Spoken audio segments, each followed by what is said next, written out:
Good Saturday morning, everybody. Today is July 17th, 2021, and this is episode 108 of 413 Sports Talk. I'm Raheem Escalay. Good morning. How's everybody doing? Today is Saturday. So what I have for you today is for the NFL, back on 413 Sports Talk.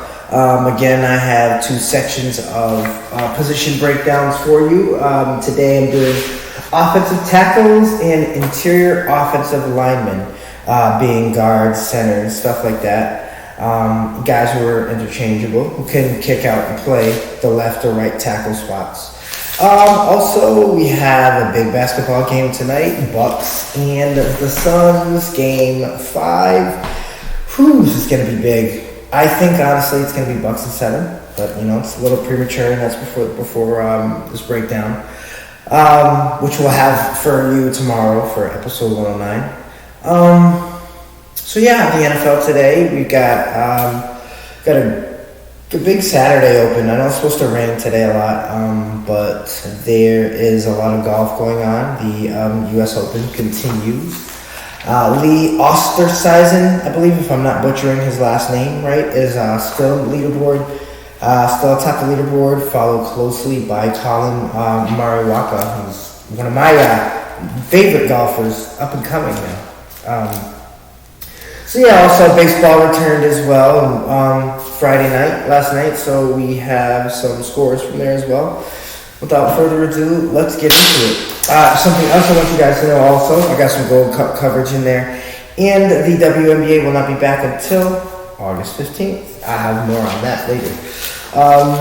But first, before we get into the good parts of the episode, let me hit you with some news. Richard Sherman is remorseful and faces 5 charges after his drunken ordeal. I'm with the player on this one. I understand that people called police. Maybe it was something that didn't have to happen. Maybe it didn't have to go to that level. But I wish Richard Sherman the best in this legal endeavor and everything else going forward. I like to think that it is something that was maybe like a misunderstanding or something like that. So, hopefully it gets sorted out and maybe the charges will be dropped or something. But glad he's out on bail and able to fight from the streets. What else do I have for you? Kevin Love and Bradley Beal are out of the Olympics, and their replacements are JaVale McGee. If you remember him, he is a former Warriors and Lakers center. He rides the pine, he's not a starter. Him and Keldon Johnson will be joining Team USA in replacement of Kevin Love and Bradley Beal. The NBA and the NBA Players Association agreed to another play-in tournament for the next season, upcoming season, 2021 into 2022. Personally, I think it gives a lot more franchises opportunities to make the postseason, to have their stars be noticed. As you know, they had the loose format of it. It was known as the bubble, and that's when we were introduced to the Phoenix Suns, the new look Phoenix Suns. And to me, honestly, the first noise that they've made since Nash was a part of the team was by having Booker emerge as the star coming out of the bubble. So I think that's a good thing. Like I said, Lee Ostersizen sets the 36-hole U.S. Open record, leads by 2. Going into Saturday evening, tomorrow morning, they tee off again, I believe, for the fourth round. Yes. Agumekwe, both Nanika and Shine are sending their case to the CAS for Olympic eligibility. As you know, those are 2 prominent sisters in the sports world. Both work for ESPN, and they have concerning levels of testosterone in their body. And you know that comes from training, stuff like that. Probably the dumb, uneducated one would make fun of them and throw a slur, homophobic slur or transphobic slur, whatever the term is. You know what I mean? Just not understanding what's what and making stupid comments like that. But for those of you who understand what's going on, I think this is big, and I think regardless of what's in their body, these women should get a chance to compete. The Olympics is one of the most... I like it as far as recognition, but honestly it's one of the most sexist and unfair competitions, some of the most unfair competitions in the world. Pitting men against women to see who's better. We're humans and we're equal. Some may be more talented than others, but that doesn't mean that one who's physically talented at sports is good at everything. Some food's a dog. So yes, CP3, Chris Paul, not dwelling on what happened in Game 4, and is ready to play tonight. And when a motivated Chris Paul comes to the court as the opposition, that's when you tend to get scared. And I think you should be scared, Milwaukee. Anyway, let's get into this episode. One more for you. This is a confirmed story. Washington Wizards offer Wes Unseld Jr., the current Denver Nuggets assistant coach, the head coaching position. Not sure. I don't know much about Wes Unseld Jr. besides for hearing the name get thrown around here and there. But I'm sure if the Wizards are reaching out, they already have a decent team that could bode well for their future. Okay, getting into the NFL part. The part you all love. This is 403 Sports Talk, and the NFL is back. So what I have for you right now, the top 10 offensive tackles, in my opinion, on each one.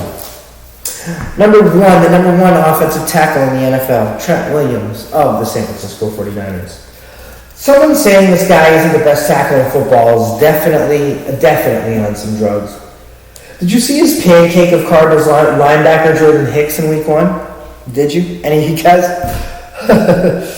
It was phenomenal, to say the least. As was his entire 2020 season, though his team sucked, minus a great starting quarterback or a starting quarterback with any talent, so to speak of.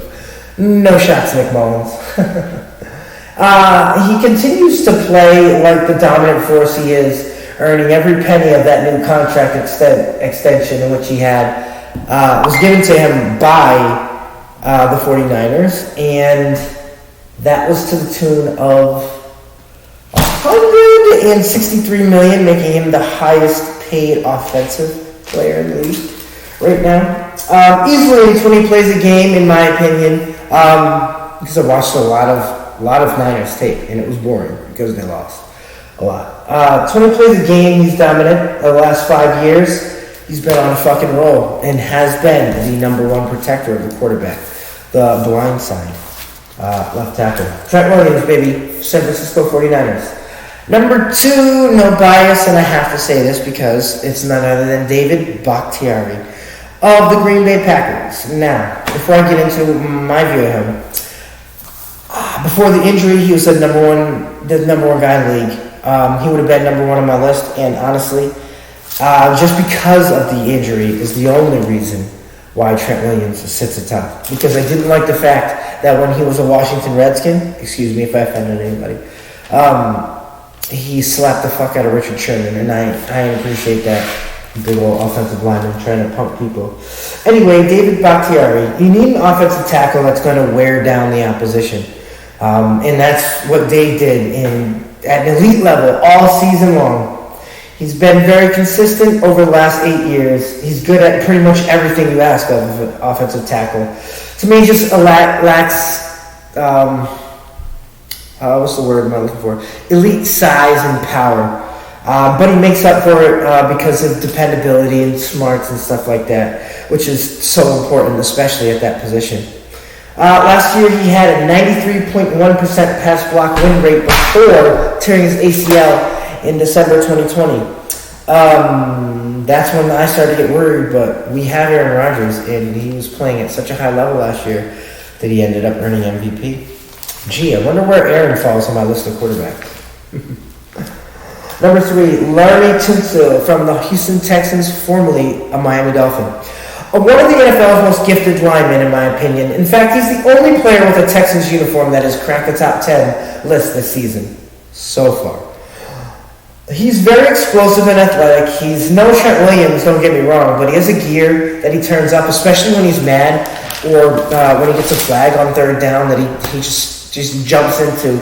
and he ends up being one of the best linemen in the league. Number 4, is a name that a lot of you might not be familiar with. Teron Armstead, tackle for the New Orleans Saints. In my opinion, he's the gold standard for left tackles in the NFC South. Who's better than Teron Armstead right now in the NFC South? So we have the Carolina Panthers. What's his face? Just signed a big deal? No. The Bucks. Depends on who they rotate out there. But yeah, you get what I'm trying to say. Can he put in a full 2021 season? That's my question. Because in my research, in 8 years, he's never played a full 16-game season and is only averaging about 12 per year since becoming a full-time starter in 2014. He earned Pro Bowl honors this year after missing only one game in 2020 with a 90% pass block win rate. That's pretty good in 15 games. I think he's great. Just consistency and staying healthy will help him move up on my list. And now here's a guy that I would like to call.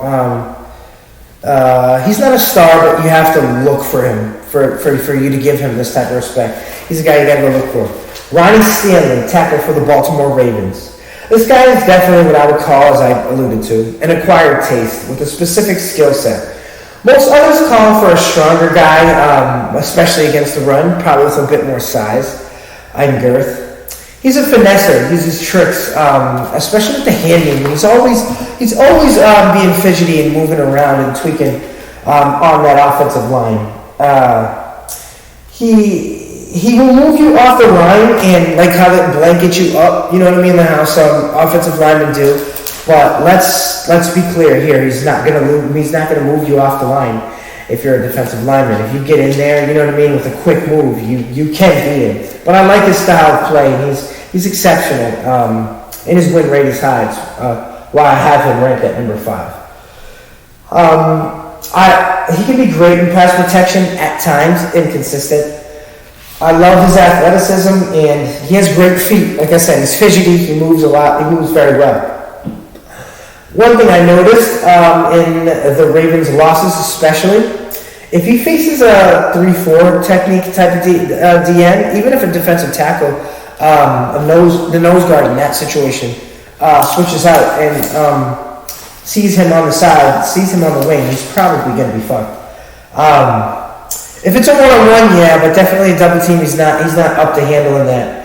He wins most of the one-on-ones, but coming off the edge, he's as good as there is unless it's a 3-4 defensive end, and that's why he can't be top 3. Number 6, I might get some judgment for this one because he was a rookie last year. Jets tackle Mekhi Becton. This is a classic eye test guy. Watch him move and how he plays, and you'll become a believer. Other than that, you see just a big, giant, massive guy who has a jersey on and pads and a helmet. Mekhi Becton is the next generation for mountainous offensive tackles coming out of college and coming to the NFL. He's generational in terms of athleticism and size and how those two things match up. I'll put it in layman's terms. When you see him run and how quick he is and how he moves, it's not really, you don't really expect that coming from a guy like that. He's a generational in terms of athleticism and size. Finding that this combination is very rare. It's not seen anywhere else. He's 6'7". His blocking numbers are not really eye-popping. They're at 83% pass block rate, and that was ranked 49th. But for a rookie, that was great. And for the other reason with that is the window's open and the sun is out. It's very promising for the future. He'll one day be an all-pro and be at the top of not just my list, but probably everybody else's. Number 7, Taylor Lewan for the Tennessee Titans. He's another great left tackle in the NFL. Taylor is another nominally top 10 offensive tackle who missed significant time due to a knee injury. He tore his ACL in Week 5, and though the team still progressed into the playoffs, the Titans' offensive sack rate jumped from 2.8% to 5.4%. It's not really a big number to you guys, but honestly, it's about It's about another like 5 or 6 more than what they normally average. So it's something to look at. In his absence, with teams' pass block win rate dipping from 54.7 to 52.3. So also they let in more. They let in more sacks from that angle, from the left tackle position. Fact of the matter is, they need him if they are to go all the way. He needs to stay healthy because the team was nasty, and they continue to help Derrick Henry have great rushing seasons and put the faith back in the running back. Number 8, Tristan Wirfs, Tampa Bay Buccaneers. As a rookie, he played Joe Cool. His game was that of a savvy Pro Bowler, not of a rookie. 89.1% pass block win rate over 1,015 regular season snaps was impressive in my opinion. Why I tally the number of snaps that he played, because he wasn't a consistent starter. 98% as far as what his win rate jumped to in the playoffs. He turned it the fuck up. He is trending up and is soon to be in the top 5 of the offensive tackles in the NFL. Definitely next year, barring something crazy happening like setback or an injury. Number 9, Tyron Smith of the Dallas Cowboys. Yes, Coach Deion Bird, I've mentioned the Cowboy. Last year I had him ranked number 1. He missed way too much time this season though. 14 games with a neck injury in 2020. Seems to be pretty prevalent in Dallas. Maybe someone needs to fire that strength and conditioning coach. He hasn't played more than 13 games in a season since 2015. He's only 30 years old after being in the NFL for 10. He has dominant traits, but not the power and flexibility he once had. Dallas is different when he's healthy, playing at a very high level, but he needs support from his teammates if he's to not have to take on all the load and get injured so much. And the final offensive tackle I have rated for this section, Ryan Ramczyk, the other side of the New Orleans Saints. These guys who I mentioned protected Drew Brees. Here's a surprise for number 10. I thought he'd go higher after a very strong year, very consistent, didn't miss a game. And recently he signed an extension with the Saints for almost $100 million. The 4th highest paid offensive lineman going into 2021. The emergence of Tristan Wirfs and Mekhi Becton slid him back though, because he would have been up a couple spots. I've been on the Ramczyk bandwagon for quite some time, and you should be too. There is the top 10 offensive tackles. And now I have for you the top 10 are interior offensive linemen, guards, centers, stuff like that. These guys play an important role in the NFL in protecting the quarterbacks and opening holes for the quarterbacks to scramble through and for the running backs to score touchdowns. Here we go, really quickly. The NFL continues. Number 1, Quentin Nelson, guard for the Indianapolis Colts. Power, athleticism, dominance, and determination is why I name him number 1, and he's consistent and doesn't get hurt often. Number 2, Zach Martin, guard for the Dallas Cowboys. Arguably one of the best guards that I've seen in the last 10 years. 2020, he was hurt, and it didn't matter though because Dallas had a shitty year. So, anyway, number 3, Brandon Schrift, the guard from the Washington football team. He's been consistent in his 13 years in the league. Why is he going to stop now? Number 4, Frank Ragnow, the center from the Detroit Lions, just recently signed a $54 million deal and has continued to succeed since he's been in the league. He's been trending. The pancakes have almost doubled since his rookie season. Number 5, Joel Bitonio, the guard for the Cleveland Browns, one of my favorites, one of the best in the league. Joe Thuney, guard from the Kansas City Chiefs, the rich keep on getting richer. 5 years, $88 million to continue to protect Patrick Mahomes. 2 in what I think in 5 years is going to eventually be a Super Bowl ring for those Chiefs. Number 7, and no bias, Elton Jenkins, guard for the Green Bay Packers. Would have got Rookie of the Year if it weren't for Justin Herbert, but he is so interchangeable it isn't even funny. If you were watching Packers games last season, you will see that he lined up at left tackle, left guard, center, and right tackle. This kid can do it all, and he is the future of the interchangeable offensive lineman. So that was number 7. Number 8, Roger Saffold for the Tennessee Titans.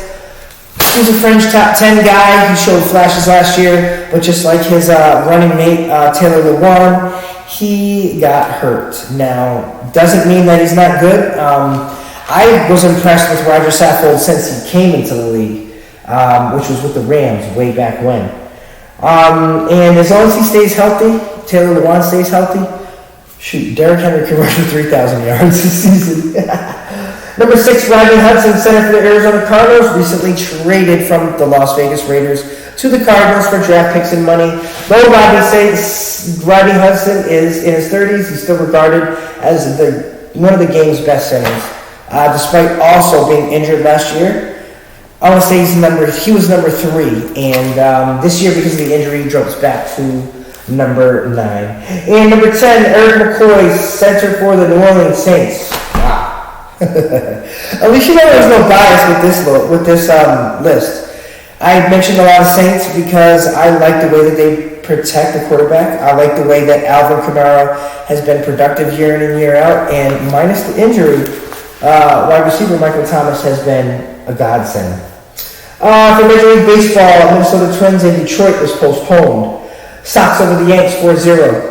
Toronto beats Texas 10-2, and the Jays finally get the okay to go back home and play their first game, which I believe will be tomorrow. So don't miss that. First game of baseball back in Canada. In 7 innings, Philly beats the Marlins 5-0. Houston over the White Sox 7-1. San Francisco Giants beat the St. Louis Cardinals 7-2.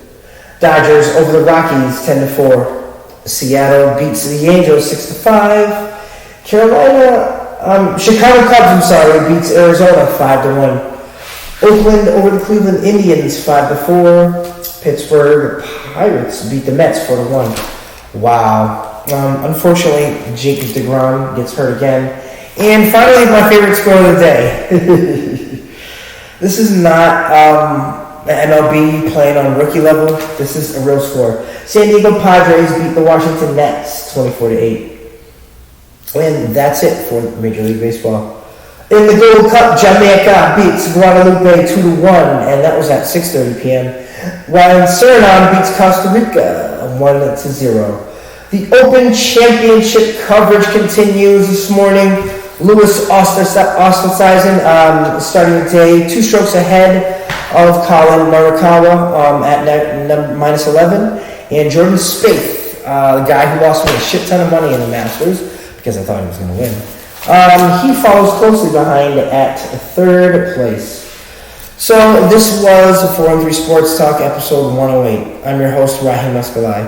Please do not forget that we are on YouTube, and do not forget to subscribe. Like, share, follow, whatever. We're here on Facebook too. Tell a friend, tell a friend. If there's anything I forgot about this episode or anything you wanted included, please leave it in the comment section or send me a message and I will respond to you swiftly. We'll adjust it and get the correct fact on there. I love you all. Sitting in Springfield, I hope you have a great Saturday. It's going to rain a whole shit ton today. I wish you all nothing but health, wealth, and success. And we'll see you tomorrow afternoon with episode 109 of 4-3 Sports Talk. Have a good day. Talk to you later.